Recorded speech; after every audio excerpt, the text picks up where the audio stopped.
De hoje eu vou falar sobre medida provisória, vou encerrar esse assunto e vou fechar o tema do devido processo legislativo, falando um pouquinho de processo legislativo sumário, tá? Que é uma coisa que muita gente acaba desconsiderando, não conhece, né? E é muito simples, na verdade é só um processo acelerado de aprovação de leis que pode ser alavancado pelo presidente da República, tá bom? Mas na aula de hoje eu preciso conversar com vocês um pouquinho mais sobre medida provisória, né? Uma norma aí que está tão em voga nos dias de hoje, né? Por conta do coronavírus, né? Situações de relevância e urgência a todo momento, né? Que justificam a edição de medidas provisórias. Mas uma norma, né? Que é uma norma de eficácia, né, temporária, uma vez que ela tem que ser convertida em lei, sob pena de perder os seus efeitos desde a origem. Né? Tudo isso eu já falei para vocês.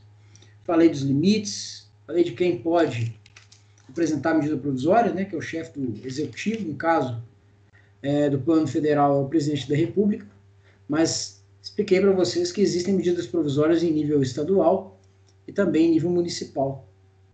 E na aula de hoje eu queria me aprofundar um pouco mais, né, sobre alguns artigos, né, na verdade parágrafos do artigo 62, que eu ainda não li, só para complementar a explicação em relação ao procedimento de análise das medidas provisórias no Congresso Nacional. Então, convido vocês a abrir o artigo 62 da Constituição de vocês, e eu vou aqui rapidamente fazer um panorama do que a gente vai estudar no dia de hoje, né? Que é, na verdade, um panorama que perpassa pelos parágrafos 3º, 4º, 5º, 6º, 7º, 8º, 9º, 10º, 11º e 12º. Beleza? Alguns desses parágrafos a gente já viu, mas eu vou novamente enfatizá-los aqui. Eu começo pelo parágrafo 3º, que diz assim: as medidas provisórias, ressalvado o disposto nos parágrafos 11 e 12, perderão sua eficácia desde a edição, se não forem convertidas em lei no prazo de 60 dias, prorrogável nos termos do parágrafo 7º, uma vez por igual período, devendo o Congresso Nacional disciplinar por decreto legislativo as relações jurídicas delas decorrentes. Medida provisória é uma norma com força de lei, mas que não é lei. Ela é uma norma, né, com um período pré-estabelecido de vigência e eficácia, e esse período é um período de 60 dias, principalmente, né, é bom destacar isso, após a emenda constitucional número 32 de 2001.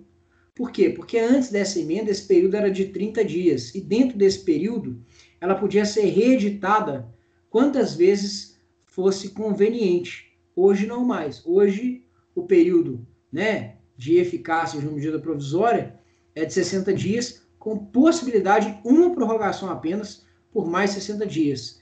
Esse prazo se conta dentro, né, do período ordinário da nossa sessão legislativa. Então, nós estamos falando aqui de sessão legislativa ordinária.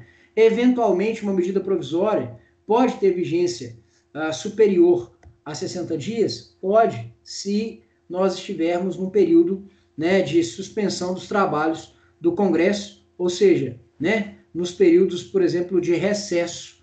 Aí você eventualmente vai poder ter uma medida provisória que tem, né, uma duração maior do que 120 dias, que é o período de 60 mais 60.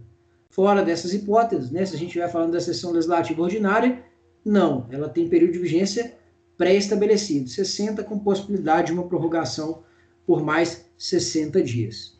Diz assim, né, o parágrafo 7º, que é referenciado no parágrafo 3º. Prorrogar-se-á, uma vez por igual período, a vigência da medida provisória que, no prazo de 60 dias, contados de sua publicação, não tiver sua votação encerrada nas duas casas do Congresso Nacional. Então, vejam, a prorrogação é automática, desde que ela não tenha sido apreciada nas duas casas do Congresso Nacional. E aqui você viu, é expresso o parágrafo 7º, dizendo que a prorrogação é por uma única oportunidade. Eu estou enfatizando isso para vocês entenderem, né, que antes da emenda constitucional número 32, não havia essa limitação de uma única prorrogação. Uma medida provisória poderia ser reeditada várias e várias vezes. E o seu período de vigência era de 30 dias, tá certo? Bom, vamos então dar sequência, lendo mais dois parágrafos que são referenciados no parágrafo 3º, que são os parágrafos 11 e 12.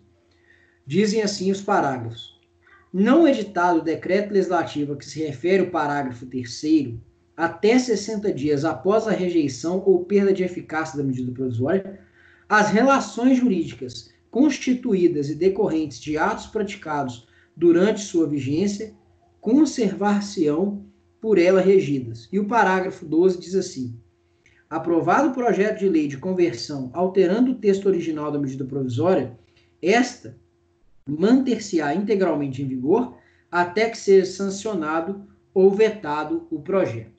Meus caros, é o seguinte, o parágrafo 11, ele diz respeito à edição de uma norma, que é um decreto legislativo, que vai regular as relações jurídicas durante o período de vigência de uma medida provisória que perdeu seus efeitos uma vez que não foi convertida em lei. Isso é necessário porque o parágrafo 3º, para a Sandra, que chegou, né, um pouquinho depois da leitura dele, diz exatamente isso, olha, as medidas provisórias, ressalvado o disposto nos parágrafos 11 e 12, perderão sua eficácia desde a edição se não forem convertidas em lei no prazo de 60 dias, prorrogável nos termos do parágrafo 7 do igual período, devendo o Congresso Nacional disciplinar por decreto legislativo as relações jurídicas delas decorrentes. Então, se ela perdeu eficácia, o Congresso Nacional tem que, por decreto legislativo, editar as normas que vai reger as relações jurídicas que aconteceram durante o período de vigência daquela medida provisória que perdeu os efeitos desde a origem. Isso é importante. Se a medida provisória não é convertida em lei, ela perde os efeitos desde a origem. Então, ela se apaga. Por isso é necessário que o Congresso Nacional venha e edite um decreto legislativo que preencha a lacuna regulando as relações jurídicas durante o período de vigência daquela norma que terminou por não se consubstanciar, por não se converter em lei. Perfeito? Bom, dito isso, eu preciso explicar ainda mais um pouco o que diz o parágrafo 11, porque vejam, o parágrafo 11 diz assim: não editado o decreto legislativo a que se refere ao parágrafo 3º. Então vejam, a medida provisória não foi convertida em lei. O Congresso Nacional tinha que editar um decreto legislativo para preencher a lacuna e regular as relações jurídicas que aconteceram durante o período da vigência. Ele não fez nada. Aí vem a Constituição e fala assim, ó, não editado o decreto legislativo até 60 dias após a rejeição ou perda de eficácia da medida provisória, as relações jurídicas constituídas e decorrentes de atos praticados durante a vigência desta medida provisória conservar-se-ão por ela regidos. Isso aqui é uma situação, inclusive, muito curiosa, porque, vejam, se a medida provisória não foi convertida em lei, ela perde eficácia desde a sua origem. Significa que ela, portanto, estou compartilhando com vocês? Não estou não, né? Então, beleza. Deixa eu voltar aqui, deixa eu compartilhar aqui. Significa, meus caros, que ela perde eficácia desde a origem. Se ela perde eficácia desde a origem, eu estou dizendo para vocês que ela não pode regular relações jurídicas que aconteceram durante a sua vigência, porque, afinal de contas, eu vou repetir, ela perdeu a sua eficácia desde a origem.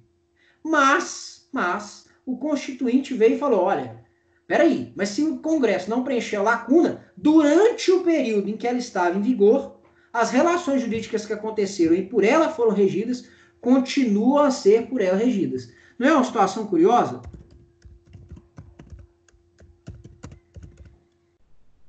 Deixa eu só achar aqui, provisória.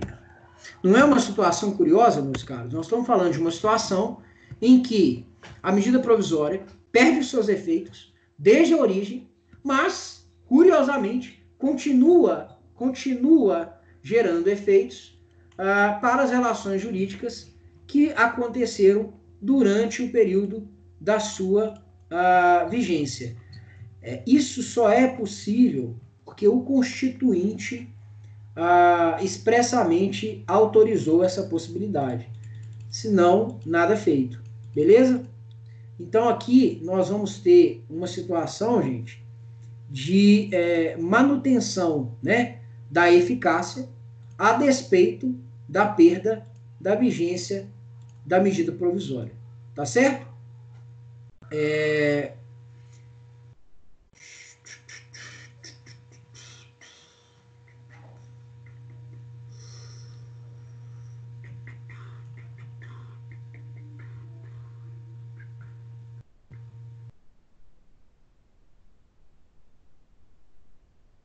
Estou só procurando aqui para ver se tem alguma decisão importante sobre esta exposição do parágrafo 11 que eu precise mencionar com vocês. Bom, tem exatamente o que eu estava procurando aqui. Olha só. A medida provisória, se ela perdeu, né, a eficácia desde a origem, mas continua gerando efeito, a gente vai ter uma ultratividade da medida provisória, ou seja, ela vai gerar efeitos apesar de ter perdido sua vigência, né?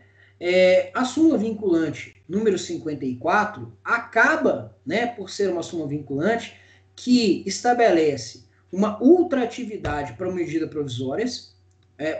provisórias aprovadas antes da emenda constitucional número 32. Por quê? Porque aquelas medidas provisórias podiam ser reeditadas indefinidamente, lembra? Então, essas medidas provisórias, se elas foram reeditadas dentro da eficácia, né, do prazo de eficácia de 30 dias, elas mantêm os seus efeitos até hoje. É o que diz a súmula vinculante número 54.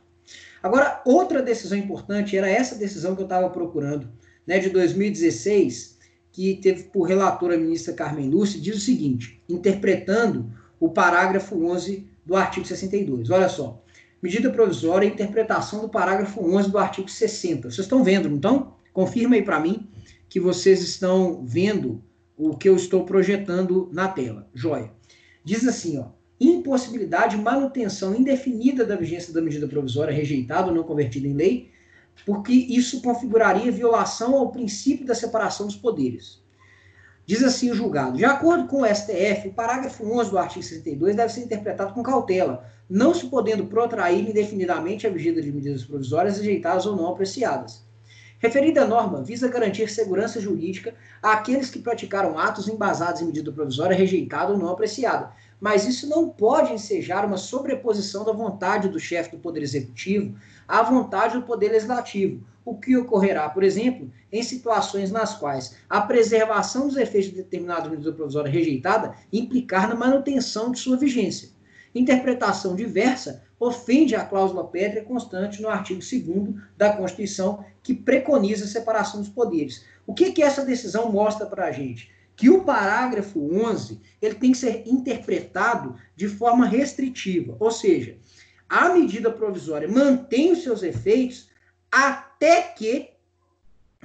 que o Congresso Nacional edite o decreto legislativo que regule a situação que aconteceu, as relações jurídicas que aconteceram durante a vigência da medida provisória. E apenas para aquelas hipóteses, né, de relações jurídicas regidas dentro do período de vigência da medida provisória. Isso não autoriza a interpretação de que a medida provisória continue a gerar efeitos porque não houve a edição do decreto legislativo. Ou seja, O que o Supremo disse é que se o Congresso não age nesse caso, ele acaba aqui por contribuir para a violação do princípio da separação dos poderes. Por quê? Porque o chefe do executivo, nesse caso, vai ter, né, uma ingerência sobre as situações regidas por uma medida provisória que não deveriam ser regidas por ela, justamente pelo fato de que a medida provisória não foi convertida em lei dentro do período de vigência pré-estabelecido para tanto, que é o período de 60 dias mais 60 dias. Perfeito? Perfeito? Agora vamos ler novamente o parágrafo 12, né? Parágrafo 12 diz assim para a gente. Aprovado o projeto de lei de conversão alterando o texto original da medida provisória, esta manter-se-á integralmente em vigor até que seja sancionado ou vetado o projeto. Lembra? Projeto de lei, uma vez votado, ele passa para a fase de quê? Para a fase de sanção ou veto. Não é isso? A medida provisória, ela é editada e vai ao Congresso Nacional, que vai apreciar e pode convertê-la ou não em lei. Mas o Congresso Nacional, na hora de apreciar a medida provisória, pode alterar a medida provisória. Pode alterar o texto da medida provisória, pode emendá-la, portanto. Se ele emendar e aprovar, né, esta medida provisória, aprová-la, né, resolver convertê-la em lei, mas com alteração do seu texto, esse texto é submetido ao chefe do executivo para que ele possa o quê? Para que ele possa sancioná-la ou vetá-la. E, durante esse período, a medida provisória originária mantém, né, os seus efeitos. E é isso que diz o parágrafo 12 que nós acabamos de ler. Tá certo? Perfeito, pessoal? Até aqui, tem alguma dúvida? Coloca aí para mim se você entendeu. Nós lemos 3 parágrafos com muita informação. O terceiro, o 11º e o 12º. Agora eu vou ler o parágrafo 4º. Diz assim: o prazo a que se refere o parágrafo 3º contar-se-á da publicação da medida provisória, suspendendo-se durante os períodos de recesso do Congresso Nacional. Lembra? Eu falei disso. Período de vigência da medida provisória é de 120 dias. Não necessariamente. A gente fala que ele é de 120 dias se a gente está falando da sessão legislativa ordinária. Por quê? Porque durante os períodos de recesso do Congresso, esse prazo não conta. Então você pode até ter uma medida provisória com um prazo maior de 120 dias. Por exemplo, ela foi editada 60 dias. Não foi convertida em lei dentro desse período, foi prorrogada, entrou-se em recesso, né? Voltou-se. Passaram-se 60 dias depois da volta. Ela ficou em vigor mais de 120 dias. Por quê? Porque durante o período de recesso não se conta esse prazo. É o que diz o parágrafo 4º. Tá certo? Então, medida provisória, prazo de vigência, 60 mais 60. Obviamente, esse prazo só conta durante a sessão legislativa ordinária e não durante os períodos de recesso do Congresso. Tá? Parágrafo 5º. A deliberação de cada uma das casas do Congresso sobre o mérito das medidas provisórias depende de juízo prévio sobre o atendimento dos seus pressupostos constitucionais. E esse parágrafo 5º, né, ele tem que ser lido junto com o parágrafo 9º, que a gente já estudou. Caberá à comissão mista de deputados e senadores examinar as medidas provisórias e sobre elas emitir parecer, antes de serem apreciadas em sessão separada pelo plenário de cada uma das casas do Congresso Nacional. Primeiro analisa-se os requisitos, para depois analisar o mérito. E essa medida provisória ela é apreciada por uma comissão mista de deputados e senadores. Beleza? Que vai deliberar tanto sobre o cumprimento dos requisitos, quanto sobre o mérito da medida provisória. Tá certo? Parágrafo 6º. Parágrafo 6º. Se a medida provisória não for apreciada até 45 dias contados de sua promulgação, ela entra em regime de urgência, subsequentemente em cada uma das casas do Congresso Nacional, ficando sobrestadas até que se ultime a votação todas as demais deliberações legislativas da casa em que estiver tramitando. Esse parágrafo 6º, ele foi recentemente interpretado pelo Supremo Tribunal Federal. Porque, veja, nós estamos falando de regime de urgência. Regime de urgência é o regime para a votação das medidas provisórias. Durante esse regime, de acordo com a interpretação literal do parágrafo 6º que nós acabamos de ler, do artigo 62, você teria que suspender toda a votação dentro da casa, para justamente compelir a casa a apreciar a medida provisória. Mas, o Supremo Tribunal Federal deu a seguinte interpretação ao parágrafo 6º, espero que vocês estejam vendo aí, ó. O trancamento da pauta por conta de medidas provisórias não votadas no prazo de 45 dias só alcança projetos de lei que versem sobre a temática, sobre temas, melhor dizendo, passíveis de serem tratados por medida provisória. Porque você sabe, né, nós já lemos, existem assuntos que não são passíveis de serem tratados por meio de medida provisória. Está lá, né, no parágrafo 1º do artigo 62, né? Norma relativa à nacionalidade, cidadania, direito penal, direito processual, normas que estabelecem diretrizes orçamentárias, normas referentes, né, ao orçamento anual, normas que têm que ser aprovadas por lei complementar. A gente já viu isso, tá? Então, o que o Supremo disse só suspende projeto de lei que tenha temática que possa ser tratado por medida provisória. Então, se está tramitando no Congresso um projeto de lei complementar, esse projeto de lei complementar, de acordo com o entendimento do Supremo, não vai se suspender. Olha só o que ele diz nessa decisão aqui, relativamente recente, 2017, relator ministro Celso de Mello. O artigo 62, parágrafo 6º da Constituição, afirma que, se a medida provisória não for apreciada até 45 dias contados de sua publicação, entrará em regime de urgência, subsequentemente em cada uma das casas do Congresso Nacional, ficando sobrestadas até que se ultime a votação todas as demais deliberações legislativas da casa em que estiver tramitando. Apesar de o dispositivo falar em todas as demais deliberações, o STF, ao interpretar o parágrafo 6º, não adotou a exegese literal e afirmou que ficarão sobrestadas, ou seja, paralisadas, apenas as votações de projetos de lei ordinária que versem sobre temas que possam ser tratadas por medida provisória. Assim, por exemplo, mesmo havendo medida provisória trancando a pauta pelo fato de não ter sido apreciada no prazo de 45 dias, a Câmara e o Senado poderão votar normalmente propostas de emenda à Constituição, projeto de lei complementar, projeto de resolução, projeto de decreto legislativo e até mesmo projeto de lei ordinária que tratem sobre um dos assuntos do artigo 62, parágrafo 1º.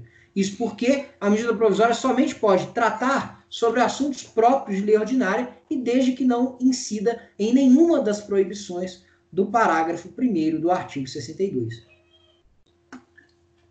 Perceberam? O Supremo deu uma interpretação restritiva ao parágrafo 6º do artigo 62, interpretação restritiva essa com a qual eu concordo. Beleza?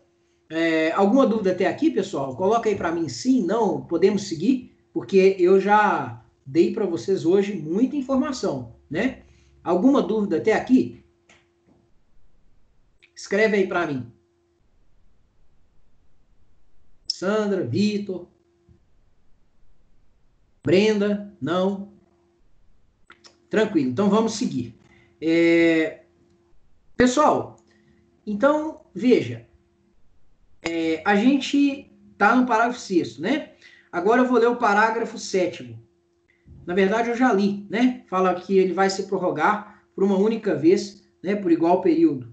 E que ela vai se prorrogar automaticamente se ela não for apreciada dentro do prazo de 60 dias por cada uma das duas casas do Congresso Nacional. Lembra que eu mencionei hoje essa súmula vinculante aqui, ó.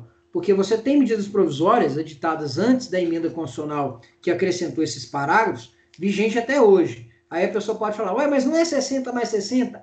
Mas isso não vale para as medidas provisórias anteriores à emenda constitucional número 32. Olha o que diz a súmula vinculante 54.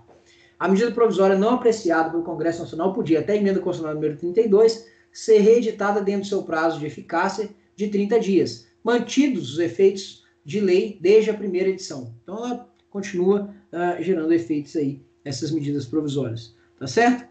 Parágrafo 8º. As medidas provisórias terão sua votação iniciada na Câmara dos Deputados, como vocês bem sabem, só começa no Senado o projeto de lei que é iniciado pela Casa dos Representantes dos Estados, ou seja, só o projeto de lei que começa no Senado. Existe até uma questão de regimento interno que diz que o Senado pode avocar, né, um determinado projeto de lei para que ele se inicie lá, mas, pelo menos de acordo com o texto da Constituição, a exceção aqui seria apenas aquele projeto de lei, né, que fosse apresentado no Senado Federal por um senador. Todos os outros casos, então, começariam na Câmara dos Deputados, e com as medidas provisórias não é diferente, né? Vide, por exemplo, eu poderia aqui citar inúmeras situações recentes. Vide, por exemplo, a medida provisória, na verdade, não é uma medida provisória, né? Mas é um projeto de lei. Mas eu poderia, por exemplo, citar a medida provisória atinente à regulação, né, das relações trabalhistas durante o período do coronavírus. Começa na Câmara dos Deputados. Beleza? Bom, eu ia falar do projeto de lei de apoio aos Estados-membros, mas aí eu me lembrei, não é uma medida provisória, né? É um PL, é um projeto de lei. E ele teve um texto, né, que foi feito pela base governista, mas a Câmara dos Deputados já aprovou um substituto e mandou para o Senado. Vamos ver o que vai passar, né, desse projeto de lei. Então vamos lá. Parágrafo 9º. Comissão mista. Caberá à comissão mista de deputados e senadores examinar as medidas provisórias e sobre elas emitir parecer, antes de serem apreciadas em sessão separada pelo plenário de cada uma das casas do Congresso Nacional. Não confundam, viu, gente? Medida provisória, ela é apreciada em cada uma das casas. Ela não é apreciada em sessão conjunta, tá? Não se engane quanto a isso. Beleza? Parágrafo 10º. É vedada a reedição na mesma sessão legislativa, ou seja, no mesmo ano, né, de medida provisória que tenha sido rejeitada ou que tenha perdido sua eficácia por decurso de prazo. Governos autoritários são mestres em fazer isso, né? Teve uma medida provisória que não foi convertida em lei, edita uma nova medida provisória com o mesmo conteúdo. Não pode. Parágrafo 10º veda essa prática, tá? E sobre esse parágrafo 10º, eu tenho aqui duas informações para vocês, tá bom? Primeira, olha aqui, leia comigo. É vedada a reedição na mesma sessão legislativa de medida provisória que tenha sido rejeitada ou que tenha perdido sua eficácia durante o seu prazo, né, de tramitação pré-estabelecido na Constituição. Ou seja, ela perdeu a eficácia porque ela não foi convertida em lei durante o prazo de 120 dias. Se ela foi rejeitada ou se ela perdeu eficácia desde a origem porque ela não foi convertida em lei, ela não pode ser reeditada na mesma sessão legislativa. Aí, a importância da informação é essa aqui, ó. Também não é possível reeditar medida provisória na mesma sessão legislativa em seguida a veto do presidente da República a projeto de conversão que se modificou, em que se modificou o conteúdo da medida provisória. É aquela situação. O Congresso apreciou a medida provisória, emendou aquele texto, modificou o texto e ela foi para o presidente da República para que ele sancionasse ou vetasse. Ele vetou. Se ele vetou, ele não pode, olha só, aqui ó, em seguida a veto. Se ele vetou, ele não pode reeditar a medida provisória que foi rejeitada, entre aspas, né, pelo Congresso, na medida em que houve alteração do seu texto pelo próprio Congresso. Se alterou-se o texto e ele vetou, ele não pode editar a medida provisória com o mesmo texto da anteriormente editada, porque interpreta-se que aquela redação foi rejeitada pelo Congresso Nacional. Beleza? Outra situação aqui importante, nesse julgado aqui, ó, da Rosa Weber de 2019, é a seguinte. O Supremo Tribunal Federal entendeu que é inconstitucional a medida provisória ou a lei decorrente de conversão de medida provisória cujo conteúdo normativo caracterize reedição na mesma sessão legislativa de medida provisória anteriormente rejeitada, de eficácia exaurida por decurso de prazo ou que ainda não tenha sido apreciada pelo Congresso dentro do prazo estabelecido pela Constituição, exatamente para assegurar, né, o teor normativo do parágrafo 10º, é que o Supremo entendeu que se a medida provisória vier, ela é inconstitucional, né? Ela fere o parágrafo 10º do artigo 62 da Constituição. Alguma dúvida até aqui, meus caros? Sim? Não? Me dá um feedback para a gente poder avançar. E aí eu encerro a explicação sobre as medidas provisórias, lendo o parágrafo 2º, que é o último que falta. Só a Brenda que falou, não teve dúvida não. Mais alguém, gente? Só a Brenda que falou. Não? Posso seguir? Posso interpretar aqui o silêncio como anuência? Sim ou não? Então eu vou interpretar, né? Quem cala, consente, né? Nem sempre é assim, né? O Vitor está tendo problemas com a internet. Sem problema. Eu também tive hoje, né? Por isso que a gente atrasou. Eu vou ler o parágrafo 2º do artigo 62 e vou continuar aqui, ó.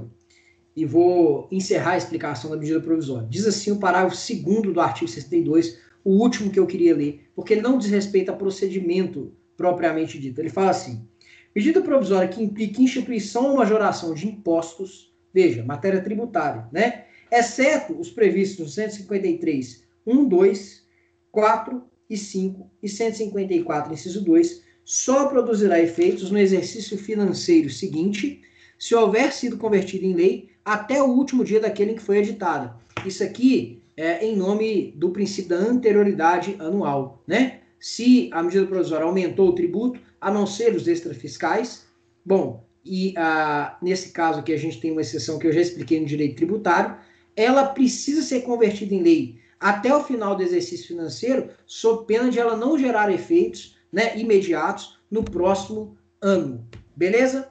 Alguma dúvida até aqui? Podemos seguir? Bom, agora eu vou falar do decreto legislativo, da resolução e depois vou falar do processo legislativo sumário, tá certo? Bom, decreto legislativo e resolução. Primeira explicação que eu queria dar para vocês. Volta lá no 59 para mim. Artigo 59. Artigo 59. Esse é chave, né? Olha só, o processo legislativo compreende a elaboração de emendas à Constituição, leis complementares, leis ordinárias, leis delegadas, medidas provisórias, decreto legislativo e resoluções. A gente já estudou emenda à Constituição, lei complementar, lei ordinária, lei delegada, medida provisória, falta o decreto legislativo e a resolução. Decretos legislativos e resoluções, meus caros, são atos normativos editados necessariamente pelo Congresso Nacional ou por uma de suas casas. Primeira explicação que eu queria que vocês anotassem. Decreto legislativo e resolução são atos normativos editados necessariamente pelo Congresso Nacional ou por uma de suas casas. Eles são espécies normativas utilizadas para regular matérias de competência privativa ou exclusiva das casas do Congresso Nacional. Vou repetir. O decreto legislativo e a resolução são espécies normativas utilizadas para regular matérias que são de competência privativa ou competência exclusiva do Congresso Nacional ou de suas casas. Então, sempre que a matéria, ou melhor, sempre que aquele assunto só puder ser tratado pelo Congresso Nacional, pelo Senado ou pela Câmara dos Deputados, a gente vai pensar em normas que serão editadas pelo Congresso ou pelas casas, e essas normas são, ora, o decreto legislativo, ora, resolução. Beleza? O conceito está aqui nesse material que eu disponibilizei para vocês. Trata-se da espécie, falando primeiro do decreto legislativo, trata-se da espécie normativa primária, ou seja, ela regulamenta diretamente a Constituição, ela não é uma norma de natureza infraconstitucional, de natureza infralegal.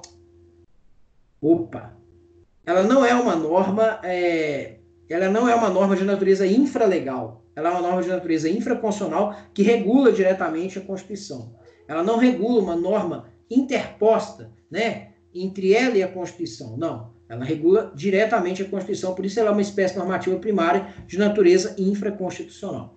por meio da qual são materializadas as competências exclusivas do Congresso, em regra, alinhadas no artigo 49, inciso 1 a 12. É também objeto do decreto legislativo a hipótese do 62, parágrafo 3º da Constituição, né, que nós acabamos de ler, que é aquele decreto legislativo que regula as relações jurídicas que aconteceram durante o período de vigência de medida provisória que não foi convertida em lei, ou que foi, ou por ser rejeitada, ou por não ter sido convertida em lei durante o seu prazo de vigência. Tá certo? Deixa eu ver se tem mais alguma coisa aqui importante.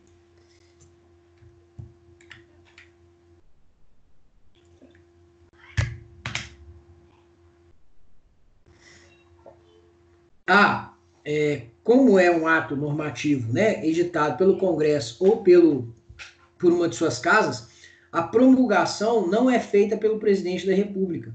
Tá? A promulgação e a publicação é feita pelo presidente do Senado Federal, sem necessidade da fase de sanção ou veto do presidente. Tá? Então, decreto legislativo, competência exclusiva do Congresso Nacional. Resolução é uma espécie normativa por meio da qual serão regulamentadas as matérias de competência privativa da Câmara ou do Senado, artigo 51 e 52, e algumas matérias de competência do Congresso Nacional, por exemplo, a do artigo 68, parágrafo 2º.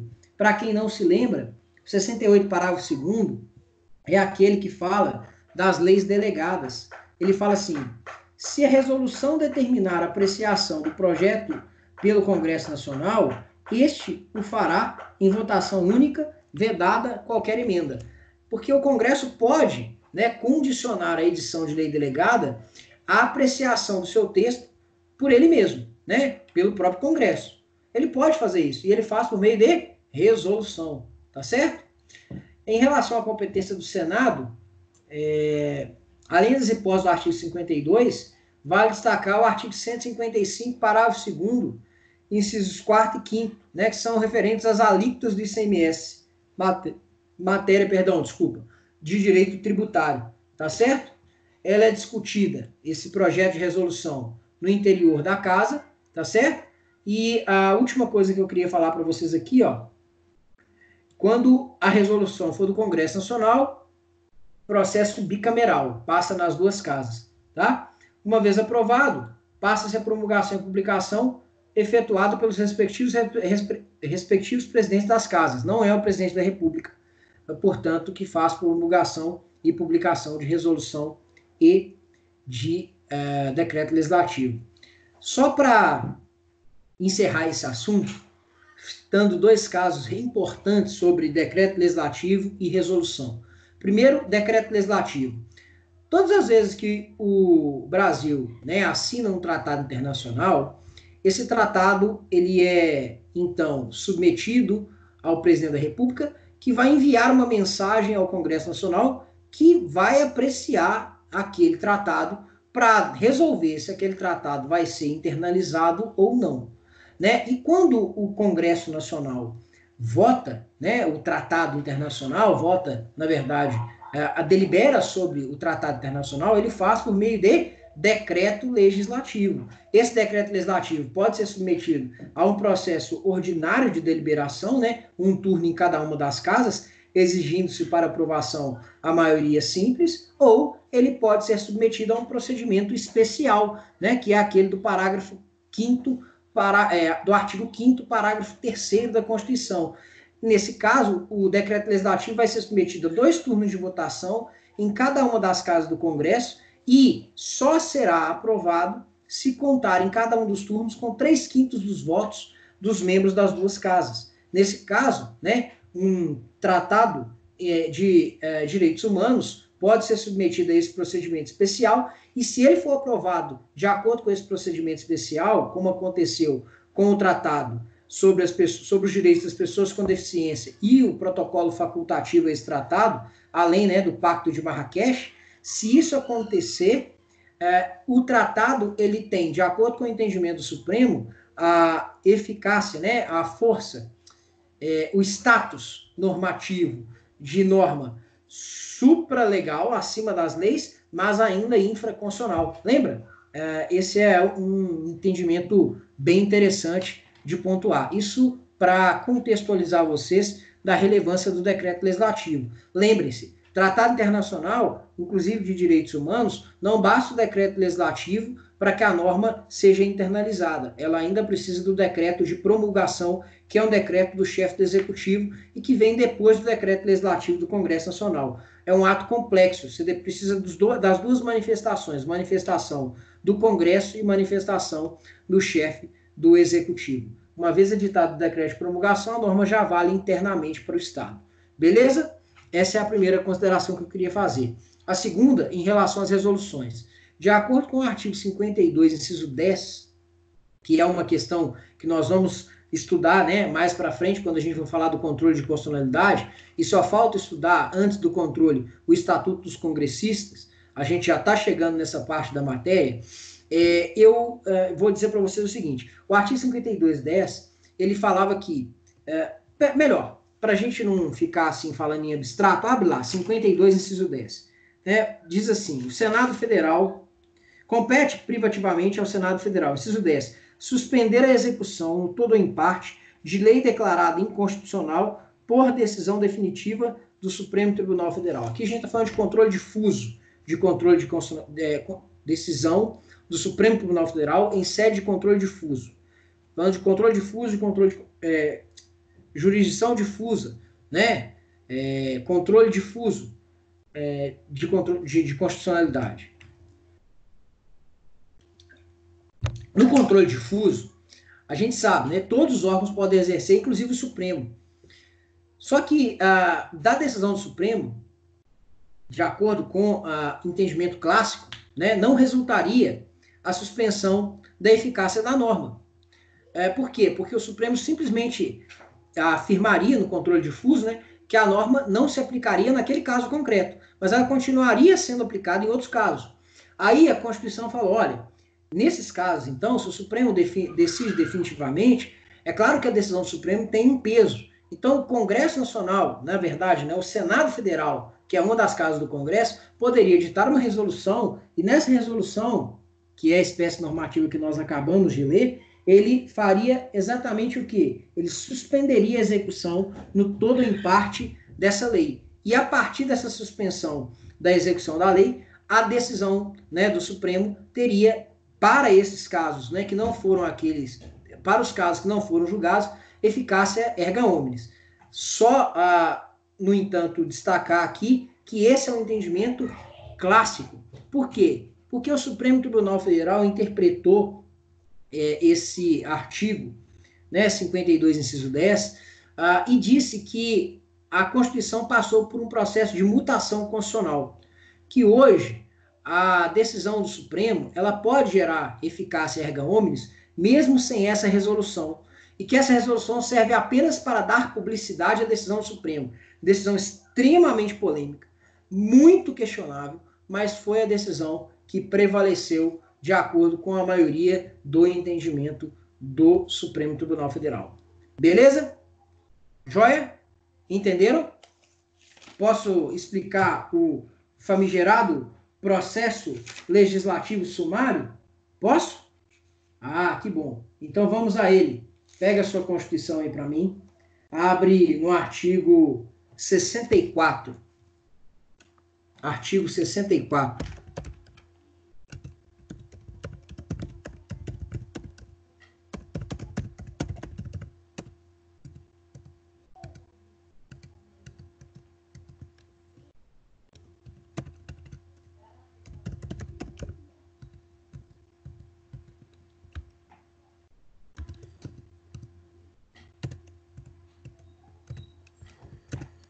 Abre aí no artigo 64 para mim. Eu achei que eu já tivesse colocado essa terminologia aqui, não coloquei, pelo visto.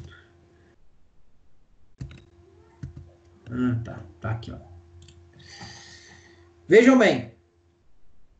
De acordo com parcela da doutrina, o disposto no artigo 64 estabelece para a gente um processo legislativo sumário ou procedimento sumário de votação. É simples. Diz assim o 64. A discussão e a votação dos projetos de lei de iniciativa do Presidente da República, do Supremo Tribunal Federal e dos tribunais superiores terão início na Câmara dos Deputados. Bom, até aí, nada de novo, né? Nós sabemos que a regra é começar a tramitar o projeto de lei na Câmara dos Deputados. Mas agora vem o tal do processo legislativo sumário ou procedimento sumário de votação.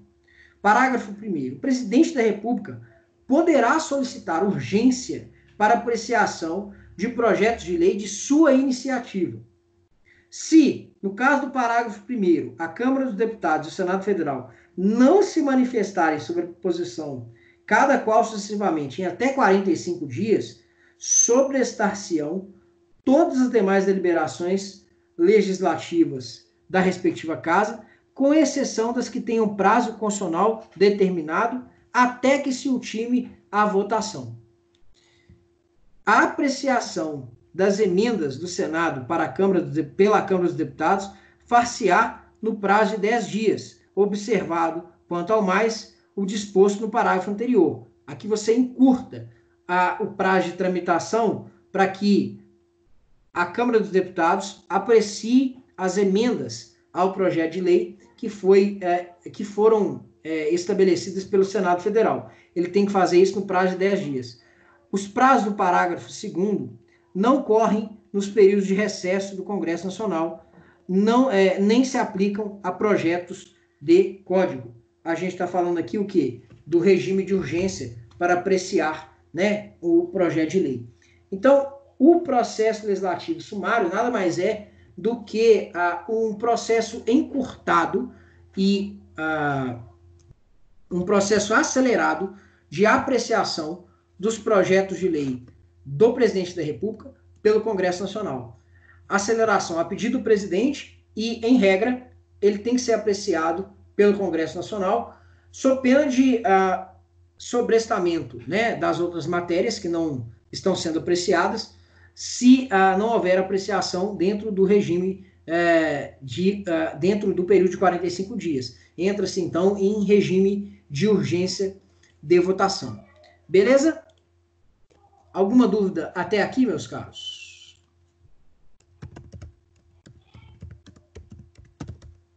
Sim ou não?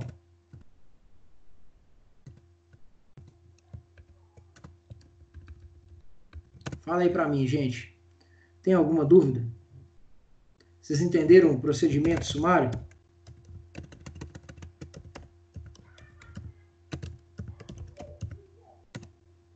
Sim? Entenderam? Você poderia... Sim, entendi. Eu tenho dificuldade com o Skype. Peraí, vamos lá, deixa eu ler aqui.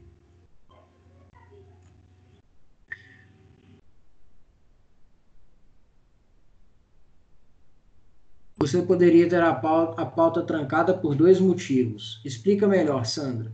O que você está querendo dizer com isso?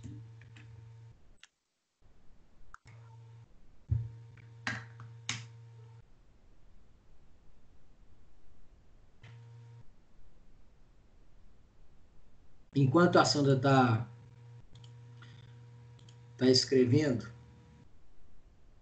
eu vou compartilhar com vocês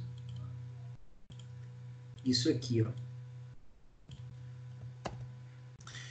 Hoje, não há mais a possibilidade de você ter uma aprovação de projeto de lei por decurso de prazo. Isso acontecia antes da Constituição de 88, que é uma forma autoritária, né, de tramitação de projetos de lei, porque você acaba que por compelir o Congresso a apreciar um determinado projeto de lei.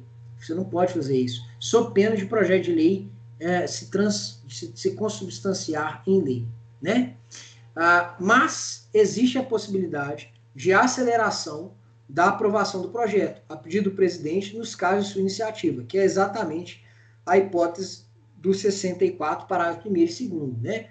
Isso é, com 45 dias de tramitação na casa, ele entra na ordem do dia, suspende-se a eficácia de todas as deliberações da casa, e o Congresso Nacional, né, o Senado e a Câmara, tem que apreciar o projeto de lei, nesse caso, com o prazo de 10 dias, para que a Câmara aprecie as deliberações, né, as emendas do Senado Federal. Agora vamos ler o que a Sandra disse aqui no chat.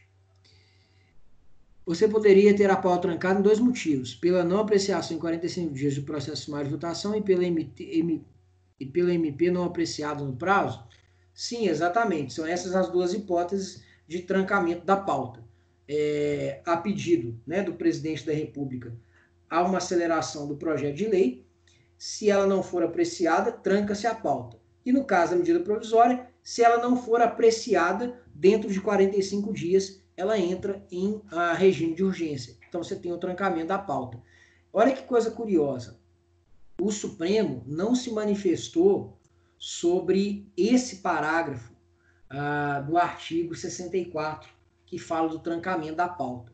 Mas eu entendo que se ele restringiu a interpretação do dispositivo do artigo 62, ele também poderia fazer em relação ao dispositivo do 64, tá certo? Ou seja, não seria toda e qualquer matéria que teria, obviamente, o trancamento por conta do regime de urgência do projeto de lei que não foi apreciado. Mas cuidado, o Supremo não falou nada sobre isso, e esse é um assunto, né, que não diz respeito a uma matéria restrita, né? Você poderia até imaginar aqui o seguinte: olha, se, né, você restringir, você acaba tirando um pouco da eficácia, né, dessa norma que autoriza o presidente da República a acelerar a tramitação dos projetos de lei que são, né, de iniciativa reservada de sua pessoa. Então eu quero só, para terminar a aula aqui, que vocês reflitam sobre isso. A tendência é que o Supremo interprete restritivamente também o trancamento da pauta do 64, parágrafo 2º, mas não há atualmente parâmetros para dizer que interpretação restritiva seria essa. Em que medida, né, o Congresso poderia dizer que determinadas normas não seriam efetivamente, a tramitação de determinados projetos de lei não seriam efetivamente suspensas. Por quê? Porque aqui a gente não tem uma limitação expressa na Constituição como a gente tem no 62. Beleza? Joia? Entendidos? Sim? Só para fechar, gente, com isso a gente fecha, né, uma matéria que vocês tinham questionado comigo, né, que vocês não tinham tido, que foi a matéria do processo legislativo. Eu vou complementar ainda o que eu expliquei até aqui sobre o poder legislativo, falando um pouco do Estatuto dos Congressistas na próxima aula. E depois a gente começa a falar do controle de constitucionalidade. Tá bom? Joia? Não deixem de baixar a aula, tá, gente? Até mais.